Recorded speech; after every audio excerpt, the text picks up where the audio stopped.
Alright, so I've been sitting on this for a few days because I wanted to collect my thoughts.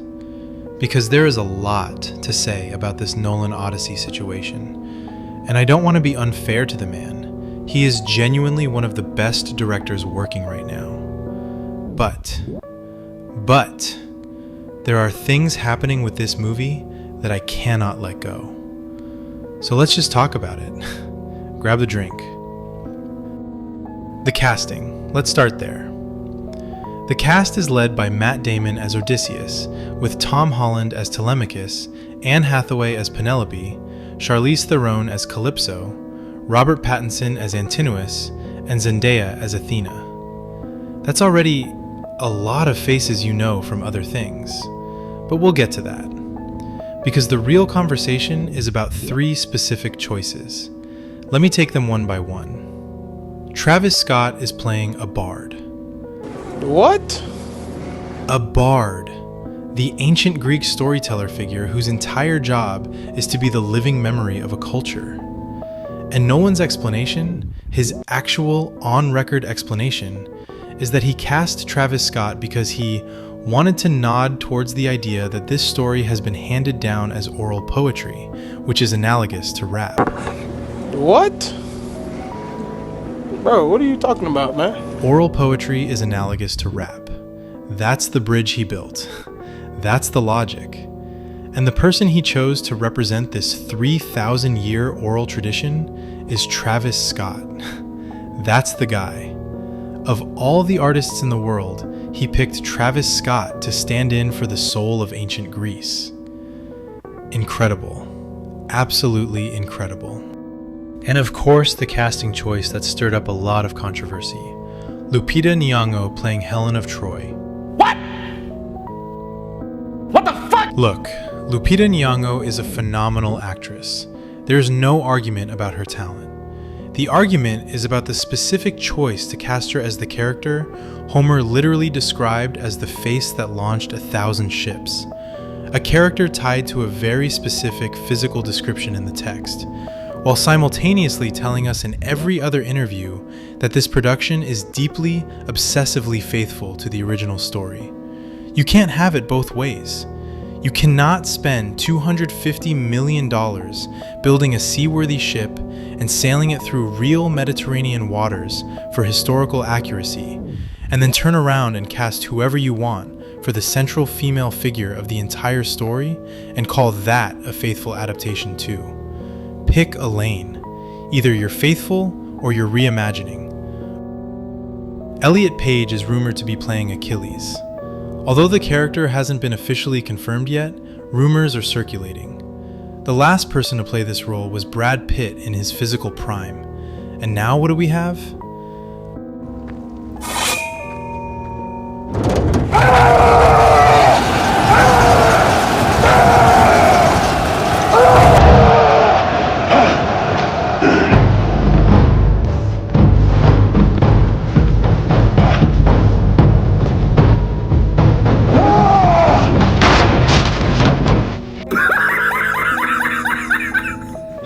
I don't even have to say anything more about this.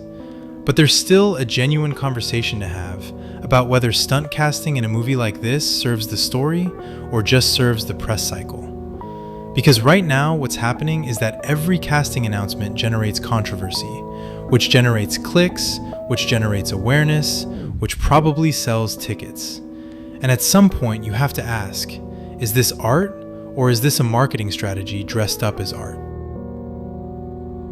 And as for the star-studded problem, this one doesn't get talked about enough, and I think it's actually going to be one of the biggest issues with the movie before we've even seen it. Look at this cast again.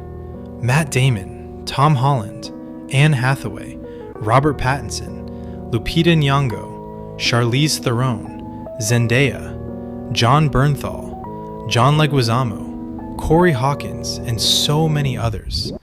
This feels like a museum. Like a Hall of Fame induction ceremony.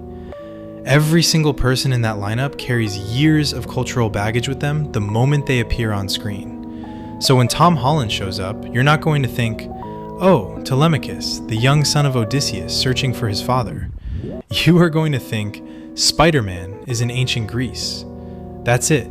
That's what your brain is doing.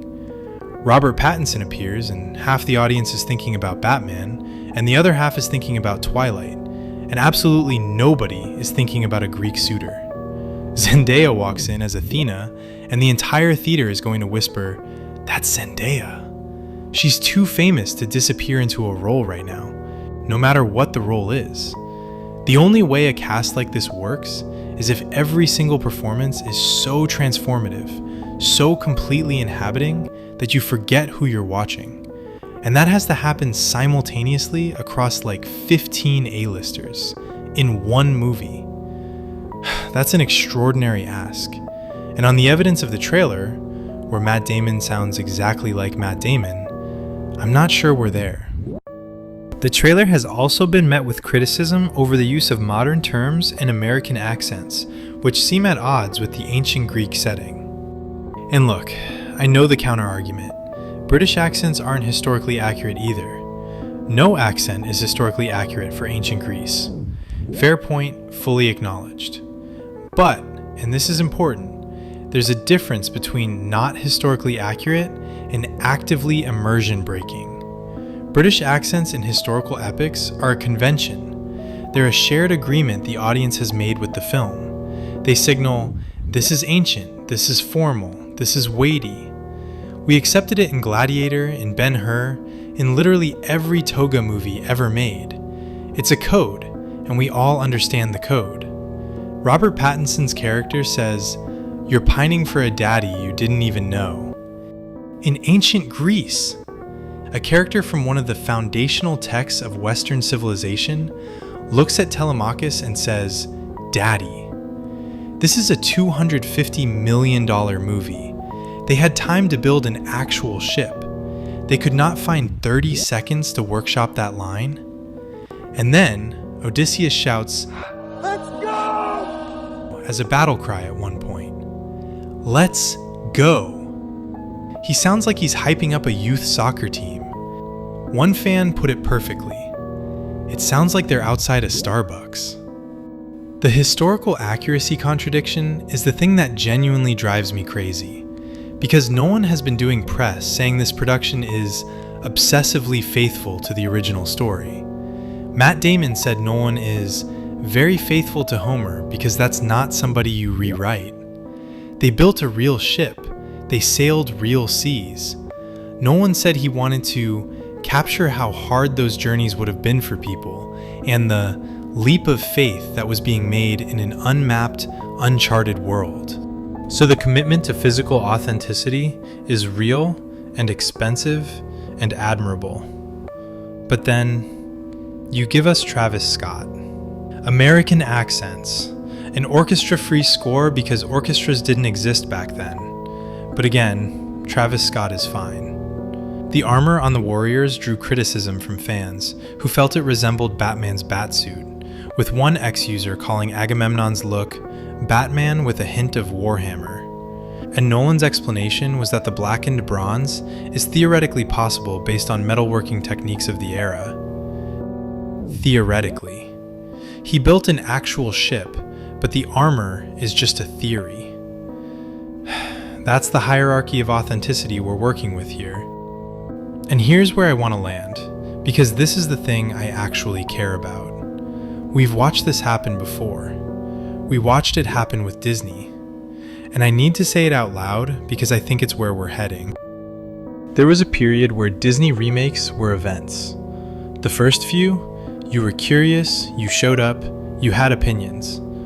Then they kept coming, each one a little more cynical than the last, a little more calculated, a little more obviously designed to generate controversy and press coverage, rather than genuine artistic investment.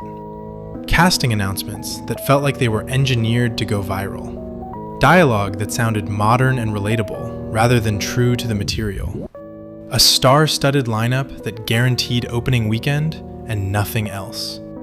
And then audiences just stopped going. Not out of protest, not because of any one bad decision, but because the relationship broke down. Christopher Nolan has a massive amount of goodwill. He's earned it. Dark Knight, Interstellar, Dunkirk, Oppenheimer? The man has a real track record with audiences. People show up for him because he's delivered. But goodwill is a finite resource. And when you're casting Travis Scott to nod at oral tradition, when every casting announcement is structured to generate a news cycle, you're spending that goodwill. Every controversy is a withdrawal from the account. At some point, audiences don't boycott, they don't rage online. They just decide there's something else to watch. And you end up with a $250 million film that everyone had opinions about online, and nobody actually paid to see. I genuinely hope that doesn't happen here.